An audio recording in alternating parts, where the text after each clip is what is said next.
Pecado, uma questão de fé. Bom, eu venho falando muito sobre pecado, né? E eu achei importante fazer essa segunda reflexão.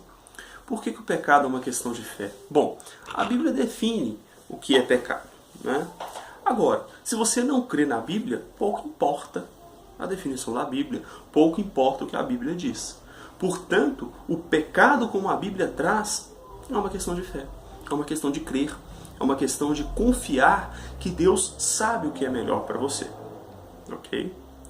Bom, eu me lembro que em uma ocasião, uma jovem, colega de faculdade, me perguntou: Marcelo, mas o que é pecado? E ela ainda falou assim: eu não creio que pecado, que tudo que está na Bíblia seja pecado.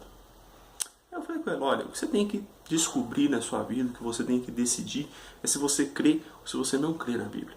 Por isso, pecado é uma questão de fé. Tá? Mas a reflexão mais importante que eu quero trazer aqui é o seguinte: se você é cristão, se você já crê na Bíblia, você tem que entender uma coisa. O que Deus define que é pecado, né? E aqui pecado se define como tudo aquilo que não agrada a Deus, te distancia de Deus, como falei no outro vídeo. Você tem que entender o seguinte: o que Deus definiu como pecado não é uma convenção humana. Deus não é o ditador da moral. Deus não é aquele que quer falar o que pode ou o que não pode.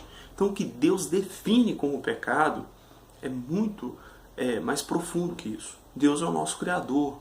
Então Ele conhece a nossa psique, conhece a nossa alma, conhece a nossa constituição melhor do que nós. E melhor do que qualquer psicólogo, psiquiatra. Tá? Conhece muito melhor. Tá? Então, quando Deus define prostituição, adultério, fornicação, idolatria, né? Quando Ele define isso como pecado e traz a nós, através dos profetas e apóstolos que escreveram a Bíblia, Ele não está simplesmente dizendo que isso é imoral. Não está dizendo simplesmente isso. Ele está dizendo que isso é prejudicial a nós. Basta você conversar com, por exemplo, mulheres que foram traídas pelos seus maridos. Elas têm marcas profundas. Tá? Tem marcas profundas, tristezas profundas. É claro que ela supera, talvez até vá a um outro relacionamento, mas elas carregam tristezas. Pode conversar com homens que cometeram adultério. Eles também terão marcas profundas, questões. Conversem com pessoas que vivem relacionamentos instáveis. Também terão problemas. Por quê? Porque aquilo que a Bíblia define como pecado atinge a nossa alma. Atinge a nossa alma. Se você é um cristão temente a Deus, observe quando você peca, quando você ira, né? Quando você fomenta a ira dentro de você, como que isso é prejudicial. Sabe por quê? Porque o pecado apodrece a alma. O pecado apodrece a alma. Não tenha dúvida disso. Tá? Não tenha dúvida disso. Marcelo, por que é tão importante você falar sobre pecado? Bom, a principal doutrina da Bíblia é a salvação do homem, né? A salvação da nossa alma. Tá? E eu acho que para pregar sobre salvação você tem que saber do que você está sendo salvo. Ou do que Jesus quer salvar o homem. Né? E Deus quer nos salvar exatamente do pecado que habita em nós, como disse Paulo no capítulo 7, versículo 19, da carta aos Romanos. Portanto, eu acho que só deveria pregar, só deveria falar da Bíblia quem tem consciência clara do que é pecado e dos pecados que habita dentro de si. Né? Eu acho que quem se acha muito santo não deveria sequer falar sobre a Bíblia, né? Porque ele não tem a menor noção do que é salvação. Né? Ele não tem a menor noção do que ele está sendo salvo. Ele vai pregar o quê? Né? Se ele não tem noção do que ele está sendo salvo. Tá? Então nós precisamos entender que o pecado não é simplesmente convenções morais. Deus define o que é pecado porque isso prejudica, fere, apodrece a nossa alma. Né? Oscar Wilde, um escritor, né, autor, salvo engano, eu acho que ele é ateu. Né? Ele percebeu isso. Quando ele escreve o retrato de Dorian Gray, né, eu confesso que eu não vi o filme todo, porque é muito promíscuo. Eu saí, realmente estava me incomodando, né? Mas a história basicamente é a seguinte: é feito um retrato, né, uma pintura, e aí o personagem, o Dorian Gray, percebe que tudo que acontece de ruim com ele vai pro retrato. Então se ele se machuca, ele cicatriza e o machucado fica no retrato. Ele começa a perceber isso. E aí ele passa a ter uma vida totalmente dissoluta, promíscua. E aí ele esconde o retrato, parece que no sótão da mansão que ele morava, era um milionário.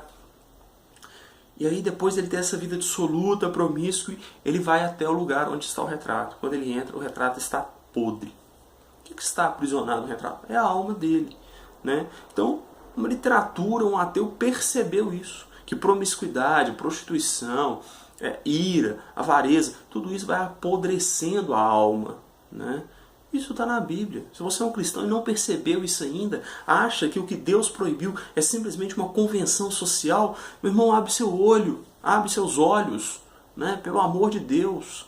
E enxergue o que Deus colocou na Bíblia é porque apodrece a alma, fere a alma. Como eu falei, converse com pessoas que passaram por isso. Você vai ver que elas carregam culpas, carregam problemas. Pessoas da minha família que já morreram, até hoje se conta a história do que elas diziam sobre isso, sobre adultério, sobre essas coisas. E traz consigo um peso, uma dor. Então não é simplesmente uma convenção social, queridos. Não é puritanismo. Deus estabeleceu. E quando Deus estabeleceu é porque Ele nos conhece. E sabe que todos esses pecados, dos mais simples até os mais reprováveis, ferem a nossa alma. É isso que Deus quer. Deus quer salvar a nossa alma. A palavra Jesus no hebraico, traduzida direta, significa salvação. É Yeshua, né? Na verdade a tradução direta é Ele salvará. Né? A gente coloca como salvação. Então Yeshua significa salvação. Jesus veio para nos salvar. Para nos salvar de quê? Do pecado. Portanto precisamos lutar contra o pecado. Né? Para encerrarmos aqui, Davi, né? Davi é extraordinário. No Salmo 51, no versículo 4, ele diz assim: contra ti somente pequei, e fiz o que é mal diante dos teus olhos. De sorte que és justificado em falares, e inculpável em julgares. Davi aqui está dizendo que Deus é justo, é santo em julgá-lo, em condená-lo. Você já entendeu isso, meu querido? Né? É por isso que quando o jovem fala assim, Deus conhece meu coração para justificar as bobagens que está fazendo, ele não sabe o que está falando. Porque é o fato de Deus conhecer meu coração que o torna justo e irrepreensível se me condenar. Ou seja, se Deus me condenar, Ele vai estar sendo justo. Ele estará sendo Deus. É isso que a gente tem que entender. Por isso que eu falei, para pregar a palavra de Deus, tem que entender o que é pecado. Senão você não entende o que é salvação. Tem que entender o que é o pecado e tem que conhecer o pecado que habita dentro de você.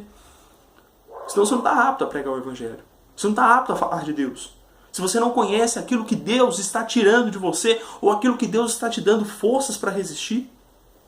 No versículo 10, Davi fala assim, ainda no Salmo 51, cria em mim, ó Deus, um coração puro e renova em mim um espírito estável. Não me lances fora da tua presença e não retire de mim o teu Espírito Santo. Versículos 10 e 11. Olha o que Davi fala, renova em mim um espírito reto. Ele sabe que o pecado fere o espírito e quebra a comunhão com Deus. Em outro texto, Davi ainda, né? Davi era um servo extraordinário, muito à frente do seu tempo. No Salmo 139, versículo 23 e 24, Davi diz assim, sonda-me, ó Deus, e conhece o meu coração. Prova-me e conhece os meus pensamentos. Vê se há em mim algum caminho perverso e guia-me pelo caminho eterno. Jesus disse que Ele é o caminho. Né? Então Davi está pedindo, olha, veja se há algo errado em mim, veja se há pecado em mim e ajuda-me a vencê-lo, retira-o de mim. Pecado é isso, queridos. Pecado é o que nos distancia de Deus. E nós precisamos entender que quando o Senhor estabeleceu o que é pecado na Bíblia, Ele não fez simplesmente ditames morais, mas Ele colocou aquilo que é prejudicial ao nosso ser.